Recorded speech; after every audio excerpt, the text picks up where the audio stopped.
ఎవరు కూడా వాళ్ళ పేర్లు గుర్తుండవు ఎవరివి.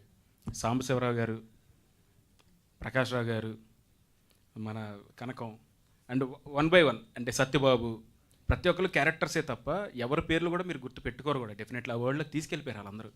అండ్ మెయిన్గా ఏంటంటే ఫ్యామిలీ అందరూ ఇంట్లో కూర్చొని చక్కగా చూసేటువంటి సిరీస్ సార్ ఇది. ఎందుకంటే ఆ థ్రిల్లింగ్ ఎలిమెంట్స్ ఉంటాయి, డ్రామా ఉంటుంది. అంటే మెయిన్ ఏంటంటే నేను చెప్పదలుచుకుంది అంటే కానిస్టేబుల్ కనకం అంటే ఒక పోలీస్ డిపార్ట్మెంట్ పెట్టాను కాబట్టి అలా, కానీ ప్రతి చోట ఒక కనకం ఉన్నారు సార్. ఐటీ డిపార్ట్మెంట్లో ఉంటారు, డాక్టర్స్ దాంట్లో ఉంటారు. ప్రతి ప్రొఫెషన్లో ఏంటంటే ఉమెన్ ఎవరైతే ఉన్నారో వాళ్ళందరూ కూడా ఒక ఎంపవర్మెంట్లా అంటే ఎలా వెనకబడుతున్న టైంలో ఎలా ముందు రావాలి, సిచ్యువేషన్స్ ఎలా ఫేస్ చేస్తూ వెళ్ళాలి, అంటే ఎవరో వచ్చి కాపాడతారు, ఎవరో వచ్చి ఏదో చేస్తారని అయిపోయాయి, రోజులు అయిపోయి. సో ముందుకు వెళ్ళాలి, తన భయాలు తీసి ముందు అడుగు పెడితే వాళ్ళు ఏంటో వాళ్ళకి తెలుస్తుంది అనే పాయింట్లో డెఫినెట్లీ ప్రతి ఒక్కరు కూడా స్టార్టింగ్ ఎపిసోడ్ స్టార్ట్ చేసిన దగ్గర నుంచి కూడా ఒక ప్రపంచంలోకి వెళ్ళిపోతారు. చివరి వరకు ఏవైతే ఉన్నాయో సర్ప్రైజ్ ఎలిమెంట్స్ ఒక్కొక్కటి రివీల్ చేసుకుంటూ వెళ్తాం సార్. ఈ కథకి ఎక్కడన్నా ఇన్స్పిరేషన్ ఉందా లేదంటే మీ ఫిక్షన్? మా ఇంట్లోనే సార్, మా మదర్, నా వైఫ్ సార్, అందరూ వీళ్ళందరూ కూడా అదే. ఇప్పుడు మా అమ్మ ఇప్పటికీ ఎప్పుడైనా కావాలంటే ఏమో డబ్బులు ఉన్నాయి అంటుంటుంది, లేవంటే పంపిస్తుందా అంటే చెప్తున్నా, హౌస్ వైఫ్ ఆవిడ, కానీ ఆ మాట ఎంత ధైర్యం ఇస్తుందో. ఇప్పుడు నా వైఫ్ ఉంది, నా వైఫ్ తను జాబ్ చేస్తుంటుంది, డబ్బులు లేవు ఉంచు అంటే అంటుంటుంది. సో వీళ్ళందరూ నా చుట్టూ ఉన్నారు ప్రతి ఒక్కరు. ఇప్పుడు నా చెల్లెలు కానీ, ఇప్పుడు మెయిన్ మా మావయ్య పాప తను కూడా కానిస్టేబుల్ విశాఖపట్నంలో. సో తను చూసినప్పుడు మా ఫ్యామిలీ నుంచి ఫస్ట్ అయిన కానిస్టేబుల్ అమ్మాయి, బయటికి వెళ్ళడానికి భయపడిన అమ్మాయి స్కూటీ మీద ధైర్యంగా కానిస్టేబుల్ వెళ్ళి కేసెస్ అవి చెప్పడం నాకు చెప్తుంటుంది.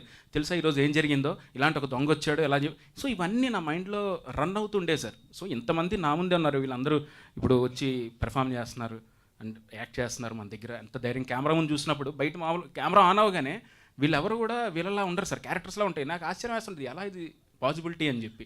సో ఈ క్యారెక్టర్ రాయడానికి ప్రతి ఒక్క ఉమెన్ ఎవరైతే ఉన్నారో, అది నా మదర్ దగ్గర నుంచి, నా వైఫ్ దగ్గర నుంచి చూసిన ఎంతోమంది లేడీస్ అందరూ కూడా వాళ్ళ ఇన్స్పిరేషన్తోనే రాసిన కదా. సో మీరు ఆ మూమెంట్స్ అన్నీ కూడా ఇప్పుడు నేను ఏదో ఈవెంట్ కోసం నేను చెప్పట్లా, చూసిన తర్వాత నిజమే ఈ అబ్బాయి చెప్పింది నిజమే అంటే మా ఇంట్లో కూడా ఎలా ఒకరు ఉన్నారు అని డెఫినెట్లీ మీ అందరూ కనెక్ట్ అవుతారు సార్. ప్రశాంత్ అన్న, సీజన్ 2 ఉందని చెప్పారు కదా, చిత్రీకరణ ఏమైనా స్టార్ట్ అయిందా లేకుంటే ఓన్లీ సీజన్ 1కి అయింది సార్? అయింది. వర్ష గారు, ఇన్స్టాలో మీ క్యాప్షన్స్ బాగుంటాయండి. ఈ సిరీస్ కోసం ఏదైనా షార్ట్గా క్యాప్షన్ చెప్తారా ఇప్పుడు? నో నేను చాలా క్లియర్గా it's a very serious subject కదా, సో నేను దీని గురించి కామెడీ చేయకూడదు అని నేను I'm very clear. So serious గురించి ఏదైనా పోస్ట్ పెట్టేటప్పుడు కూడా I don't use any captions because I don't want to divert ఇది సీరియస్నెస్ ఆఫ్ ద సీరియస్.